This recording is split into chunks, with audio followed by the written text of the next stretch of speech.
Bueno, bienvenidos a nuestra semilla agustiniana para este día, con los buenos días y con el comienzo de semana, augurando para ustedes y cada una de sus familias abundancia de bendiciones y, como siempre, sembrando en nuestro corazón la esperanza, sembrando en nuestro corazón el buen ánimo, la buena disposición, la buena apertura mental, el buen discernimiento para saber decidir cada momento que vivimos en nuestras realidades, llámese la pareja, llámese la familia, llámese en los países donde vivimos. Concretamente, pues, todos estos días hemos tenido en una oración continua a Colombia y a la situación social y a la situación de inconformidad y de tantas situaciones pues que hoy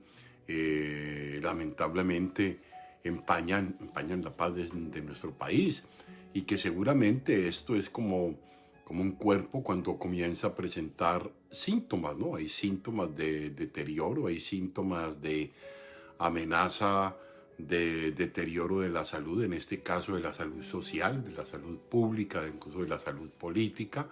Hay muchos signos que hablan de deterioro y nos están hablando de una urgente intervención en vista a sanar, no en vista a eliminar o en vista a sacar del lado, no. Hay enfermedad y en este momento pues hay muchas situaciones que interrogan, y auguramos y pedimos pues a Dios que encamine la inteligencia y los mejores esfuerzos a buscar soluciones viables, soluciones que verdaderamente comporten humanidad, comporten justicia, comporten fraternidad, comporten seriedad, comporten responsabilidades. Entonces yo creo que es el tiempo no tanto de, como dice Agustín, por todos los lugares se oye un lamento, vivimos tiempos pesados y miserables. Estos son tiempos muy duros,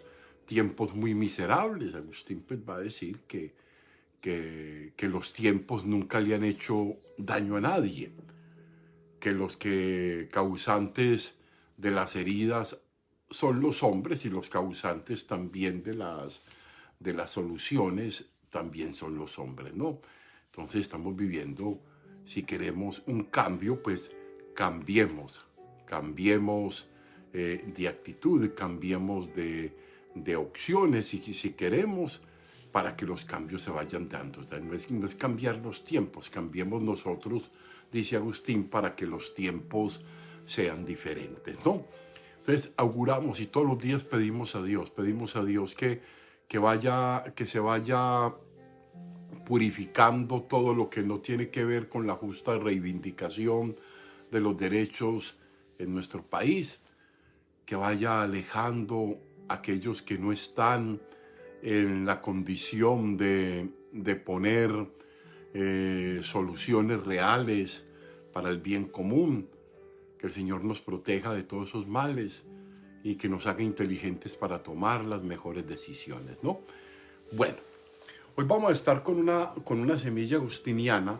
Como siempre, Agustín tiene muchos escenarios: el escenario litúrgico, el escenario de los sermones, el escenario de las cartas, el escenario de las apologéticas. Estamos en estos días en una de esas. Es la carta de Agustín a los católicos de la iglesia de África de entonces, ¿no? Entonces, bien interesante, ¿no?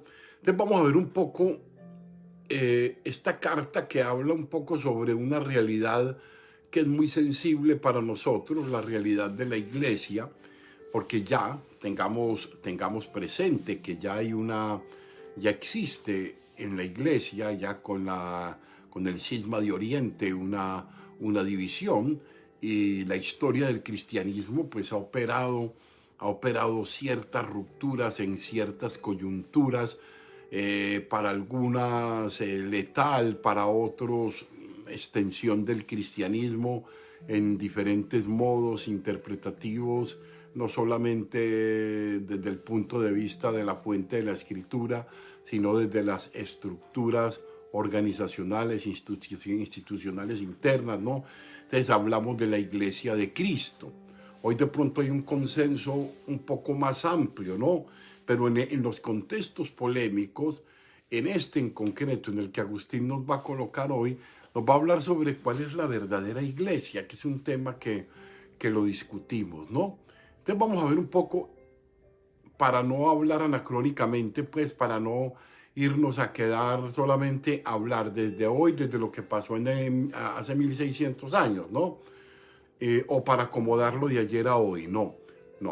Vamos a ver un poco cuál es el argumento que da Agustín para esto y por qué consideramos que esta iglesia es una iglesia verdadera, ¿no?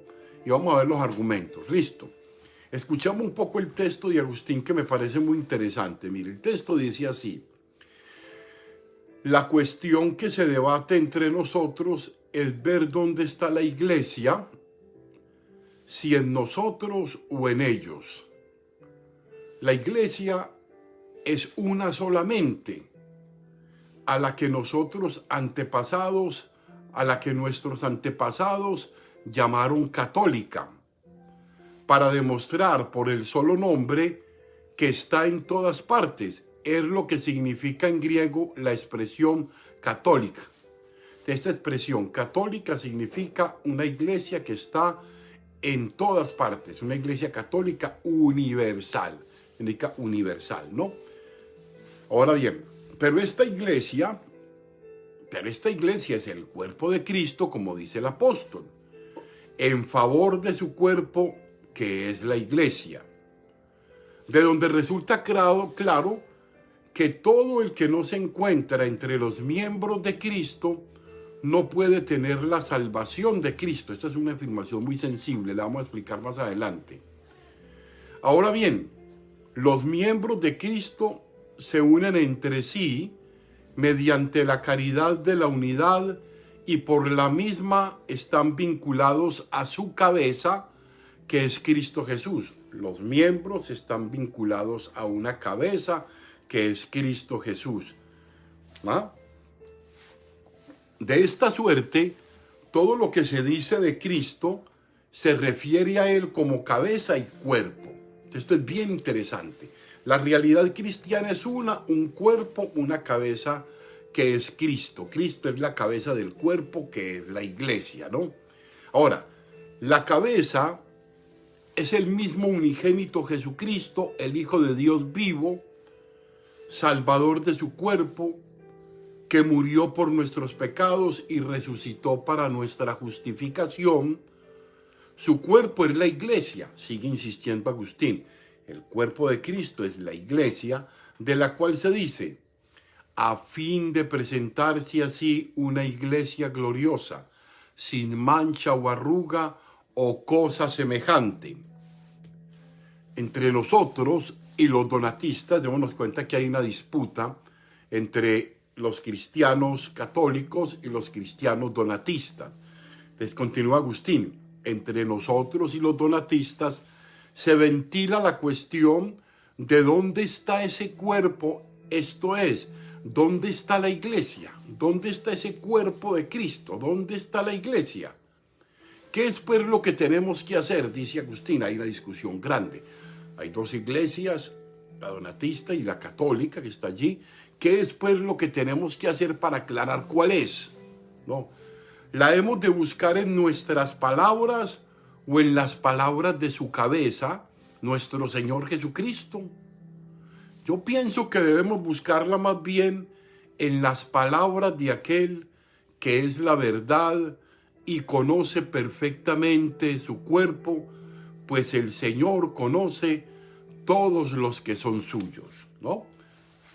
La polémica, miren, entonces ten en cuenta que es un texto bien interesante. Hoy de pronto no estamos tanto en ese ambiente cálido de la reflexión desde la espiritualidad, pero sí nos hace pensar un poco que somos iglesia y que somos cuerpo porque tenemos una cabeza que es Cristo, y hay muchas discusiones en torno a esto, ¿no?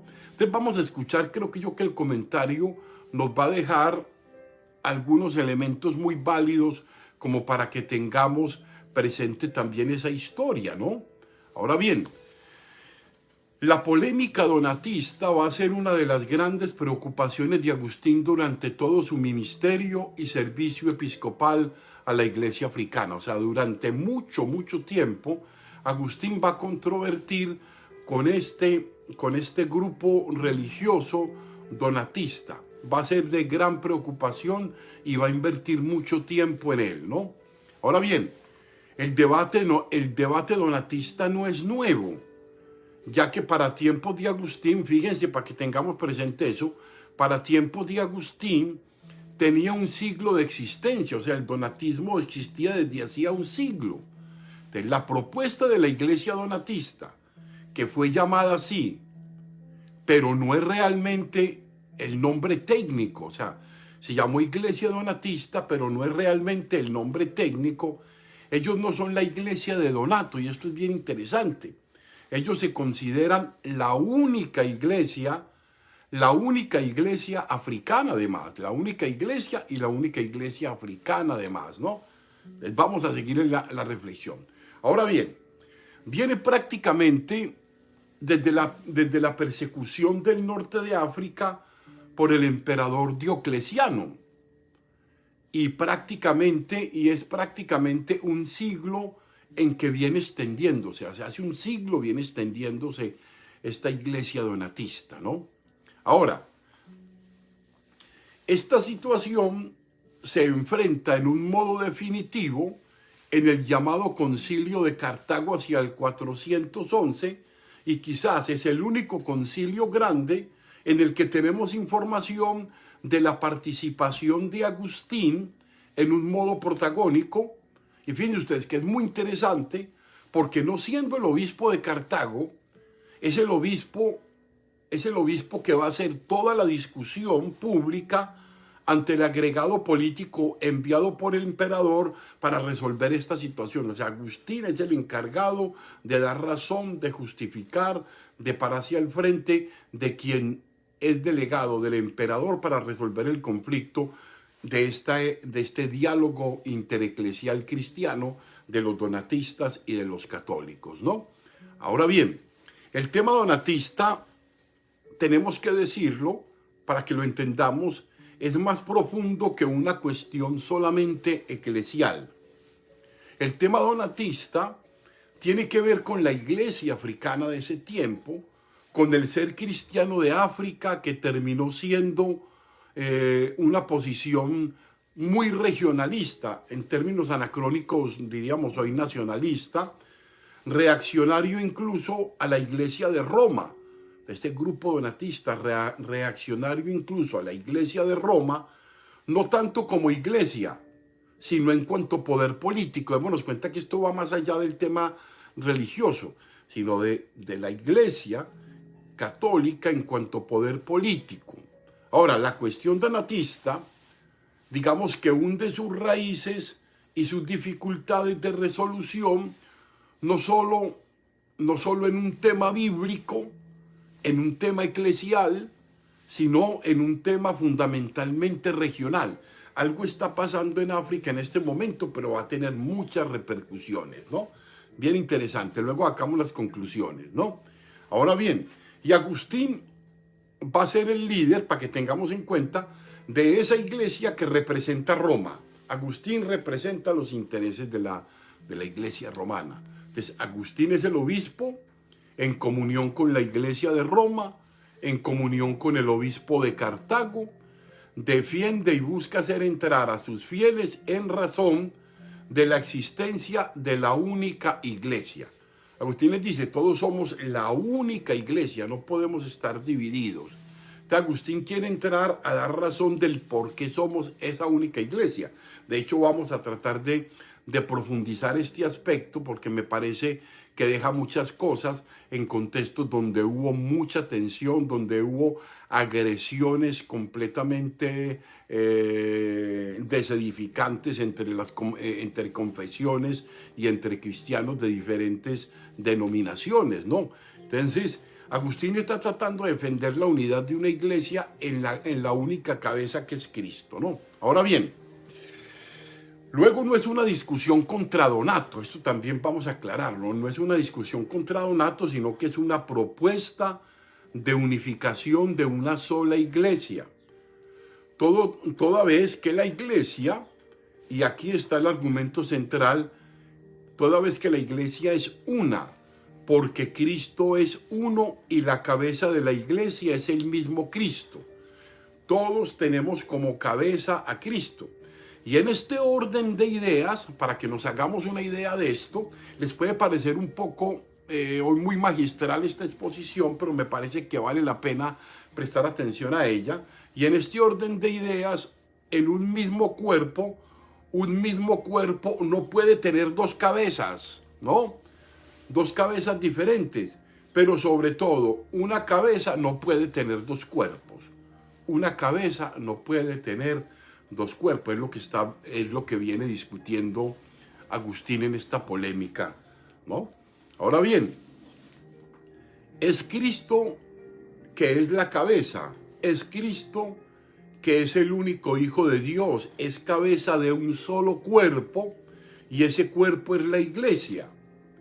Y aquí hay una frase muy complicada, digamos, para la tradición católica, con mucho sentido en el mundo patrístico, que es: fuera de la iglesia, de ese cuerpo de la iglesia nadie se salva. Luego se va a recoger en una expresión latina que va a decir extra ecclesia nulla salus, fuera de la iglesia no hay salvación. Ese cuerpo, cuando se refiere a la iglesia, no es una cuestión denominacional de la iglesia católica, sino que quien no conoce a Cristo no puede salvarse. O sea, no es una cuestión solamente de pertenencia institucionalizada, sino quien no conoce a Cristo, quien no está adherido a Cristo, no puede salvarse. Es lo que hemos venido diciendo nosotros en estos días de reflexión desde la propuesta de la palabra de la vid y los sarmientos. Si no estamos adheridos a la vid, a la fuente que da la vida, no tenemos vida en nosotros, no puede existir una salvación. Es lo que propone el cristianismo. Solo y únicamente adherido a Cristo podemos tener salvación, ¿no?